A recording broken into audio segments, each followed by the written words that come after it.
कि जब लाल कृष्ण आडवाणी की रथ यात्रा निकली थी, तो उस रथ यात्रा को रोकने का काम लालू प्रसाद यादव ने किया था।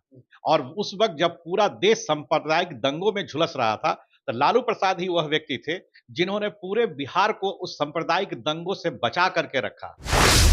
भले यादवों का 10-20% गड़बड़ा जाए, लेकिन मुस्लिमों का वोट जो है वह इधर उधर नहीं गड़बड़ होता है। वह अगर देंगे तो निश्चित तौर पे वह थोक की मात्रा में वह राष्ट्रीय जनता दल को मिलता है।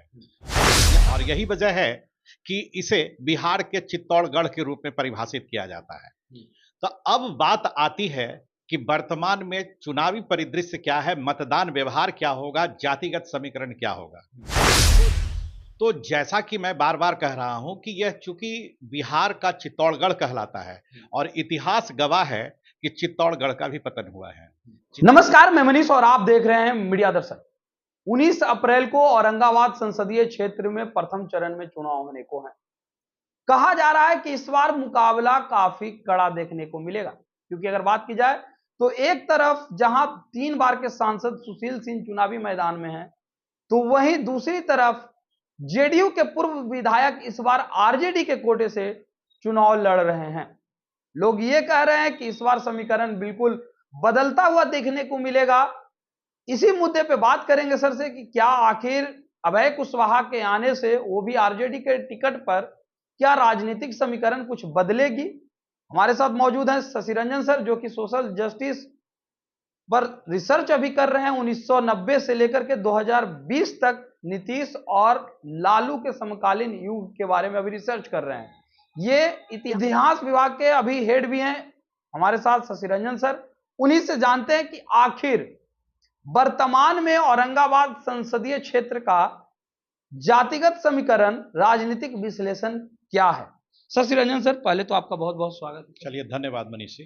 पहले तो मेरा सवाल ये रहेगा कि लगातार ये क्षेत्र जो रहा है कांग्रेस का गढ़ रहा है। आज तक कांग्रेस के टिकट पे ही लोग चुनाव लड़ते रहे हैं और आज तक जो भी सांसद बने हैं वो राजपूत समुदाय से बने हैं। पहली बार अभय कुशवाहा चुनावी मैदान में है, जो कि पिछड़ा समुदाय से आते हैं और आरजेडी के टिकट पर आते हैं। बिल्कुल बदला हुआ परिदृश्य देखने को मिल रहा है। वहीं बीजेपी के टिकट पर सुशील सिंह चुनावी मैदान में है।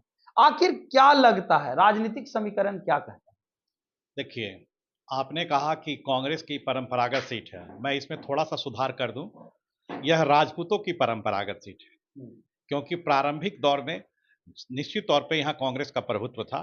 लेकिन जैसे ही 1990 के दशक में स्वर्ण जातियों का वोट बीजेपी की तरफ शिफ्ट होने लगा, तो वह स्वर्ण जातियां जो पहले परंपरागत तौर पे कांग्रेस की सपोर्टर थी, वह अब भारतीय जनता पार्टी की सपोर्टर हो गई। तो नतीजा ये हो गया कि उसके पश्चात 90 के दशक के बाद से आप देखेंगे कि वह वोट जो कांग्रेस को मिलता था अब भारतीय जनता पार्टी को मिलने लगा। तो इसीलिए बेहतर यह कहना होगा कि औरंगाबाद की जो सीट है वो कांग्रेस की परंपरागत सीट के बजाय उसको राजपूतों का सीट कहना मेरे हिसाब से ज्यादा उचित होगा। और यही वजह है कि इसे बिहार के चित्तौड़गढ़ के रूप में परिभाषित किया जाता है। तो अब बात आती है कि वर्तमान में चुनावी परिदृश्य क्या है, मतदान व्यवहार क्या होगा, जातिगत समीकरण क्या होगा। तो जैसा कि मैं बार बार कह रहा हूं कि यह चूंकि बिहार का चित्तौड़गढ़ कहलाता है और इतिहास गवाह है कि चित्तौड़गढ़ का भी पतन हुआ है। चित्तौड़ राजपूताना का सिरमौर माना जाता था, राजस्थान का सिरमौर माना जाता था। लेकिन जिस तरह से अकबर ने उस महत्वपूर्ण किले पर 1568 में विजय प्राप्त की थी, इस बार के आसार तो मनीष जी यही लग रहे हैं कि चित्तौड़गढ़ पर फतह जो है वह आपका हो जाएगा। कैसे लगता है? कैसे ये लगता है कि आप यहाँ के जातिगत समीकरण को देख लें। जातिगत समीकरण को आप देख लें, यहाँ पर सही बात है कि राजपूतों की संख्या ज्यादा है। ठीक है, राजपूतों की संख्या ज्यादा है। लगभग कहेंगे कि 3 लाख 3.25 लाख के आसपास राजपूतों की संख्या आती है। मतलब कोई कहता है 2.25 लाख, कोई 3 लाख 3.25 लाख, मोटे तौर पे मानते हैं कि उसी के बीच में राजपूतों की संख्या है। इसके अलावा जब जादवों की बात करेंगे, जो कि राजद का परंपरागत वोट बैंक है, आप जानते हैं कि माई समीकरण को लेकर लालू प्रसाद यादव ने बिहार की राजनीति में एक नई परिभाषा गढ़ी थी। तो निश्चित तौर पे यादव तो उनका परंपरागत वोट बैंक है। तो यादवों की संख्या भी जो है वह लगभग 1.5 से आपके 2 लाख के बराबर है।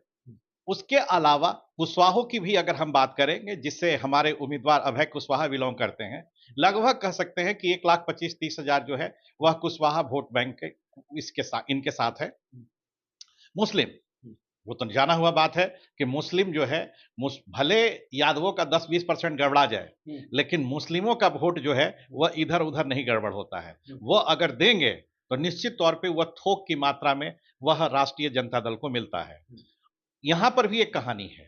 कहानी यह है कि यह मुस्लिम वोट बैंक जो था वह कांग्रेस का समर्थक था। आजादी के बाद से लेकर के 1990 तक अगर आप देखेंगे तो मुस्लिमों का वोट कांग्रेस को ही मिलता रहा है, लेकिन 90 के दशक के बाद यह राष्ट्रीय जनता दल और उत्तर प्रदेश में वो समाजवादी पार्टी की ओर शिफ्ट होता है। उसकी वजह यह है कि जब लाल कृष्ण आडवाणी की रथ यात्रा निकली थी तो उस रथ यात्रा को रोकने का काम लालू प्रसाद यादव ने किया था, और उस वक्त जब पूरा देश सांप्रदायिक दंगों में झुलस रहा था तो लालू प्रसाद ही वह व्यक्ति थे जिन्होंने पूरे बिहार को उस सांप्रदायिक दंगों से बचा करके रखा। दूसरी तरफ उत्तर प्रदेश में भी अगर आप जाते हैं तो उत्तर प्रदेश में भी देखेंगे कि किस तरह से मुलायम सिंह यादव ने जो है वह मुस्लिमों के हितों की रक्षा के लिए कार सेवकों पर गोली चलाई थी। हालांकि उसके लिए उन पर तमाम तरह के आरोप लगाए जाते हैं, लेकिन यह बात तो सत्य है कि उन्होंने भारतीय संविधान के ताना बाना की सुरक्षा के लिए बहुत कुछ दांव पे लगाया था। नतीजा ये हुआ कि मुस्लिम वोट बैंक भी जो है वह क्षेत्रीय दलों की ओर शिफ्ट कर गया। तो ये तो मान ले कि लगभग यहां पर भी मुस्लिमों की अच्छी आबादी है, लगभग 1.5 लाख के आसपास आती है। वह निश्चित तौर पर राष्ट्रीय जनता दल के साथ आएगी। साथ ही साथ जिस तरह से जातिगत समीकरण को बिठाया गया है, जैसे आप देखेंगे कि भूमिहार की, जैसे जहां तक मेरा अपना सोच है कि वैसे भूमिहार जो प्रगतिशील विचारधारा वाले हैं, प्रोग्रेसिव, क्योंकि मैं भूमिहारों से भी बात करता हूं, उन भूमिहारों की बात अगर करेंगे तो मेरा अपना मानना है कि शायद 20 से 30% वोट जो है वह राजद को मिलेगा, जो हाल के दिनों में राजद की नीतियों से प्रभावित हुए हैं। खासतौर पे तेजस्वी यादव के द्वारा जो नौकरी दी गई है, अरे उसमें तो कोई जातिगत भावना तो देखा नहीं गया था, वो तो सभी जातियों को मिला है, चाहे आप ब्राह्मण हो कि वैश्य हो कि क्षत्रिय हैं कि शूद्र हैं, उससे तो कोई लेना देना नहीं था। तो वैसे लोग जिनके परिवार प्रभावित हुए हैं, जिनको सरकारी नौकरियों में हिस्सेदारी मिली है, वह निश्चित तौर पे, वो चाहे भूमिहार हो, चाहे वह राजपूत भी होंगे, या फिर आप किसी भी पिछड़ों की या दलितों की ही अगर हम बात करेंगे, तो वह निश्चित तौर पे अभय कुशवाहा की तरफ ही जो है वह शिफ्ट होगा, और ये बहुत बड़ा क्रांतिकारी परिवर्तन होगा। और इसी कारण मैं बार बार कह रहा हूं कि जातिगत आंकड़ों को देखते हुए अभय कुशवाहा का पलड़ा भारी है। लेकिन फिर मैं ये कहूंगा कि 19 तारीख को जब तक वोटिंग बिहेवियर क्या नजर आता है, उससे बहुत कुछ हमारा परिणाम तय होगा। वोटिंग बिहेवियर का मतलब होगा कि हमारे जो मतदाता हैं वह किस तरह से वोटिंग करते हैं। जैसे अगर आप अगड़ी जातियों की बात अगर करें, वो बहुत एग्रेसिव वोटिंग करते हैं, मतलब उनको अगर अपने प्रतिनिधि को वोट देना है तो लगातार अपने अपने परिवार से दिलवाएंगे, अगल बगल उनके साथी हैं, मित्र हैं, या उनके प्रभाव में जो आने वाले लोग हैं उस पर जो है बहुत एग्रेसिव तरीके से काम करते हैं। लेकिन जहां तक अब हम लोगों का सवाल है, जैसे कहने का मतलब है कि राष्ट्रीय जनता दल की अगर हम बात करें या पिछड़े दलितों की हम बात करें, तो वहां पर आप देखिएगा कि उस तरह का मतदान व्यवहार एग्रेसिव नहीं होता है। मतलब है कि ठीक है, दे दिए, नहीं मर्जी है तो नहीं भी दिए। तो ये मतदान व्यवहार बहुत कुछ प्रभावित सुशील सिंह को लेकर के मैं सवाल करना चाहूंगा कि सुशील सिंह की जीत की क्या टेंडेंसी है। अगर बात की जाए, आपने अभय कुशवाहा की जीत की टेंडेंसी बताई कि किस प्रकार से राजनीतिक समीकरण अगर बैठेगी तो अभय कुशवाहा की जीत हो सकती है। सुशील सिंह की किस प्रकार से राजनीतिक समीकरण अगर बैठेगी तो उनकी जीत होगी। देखिए, सीधी सी बात है कि राजपूतों का 90%, 90 क्या 95% वोट सुशील कुमार सिंह को मिलेगा। ठीक है, लगातार 3 बार से सांसद रह चुके हैं। ठीक है, और सुशील कुमार सिंह पर सबसे बड़ा आरोप यह है कि वह औरंगाबाद से बाहर नहीं निकलते, यहां तक कि टिकारी भी नहीं आते हैं।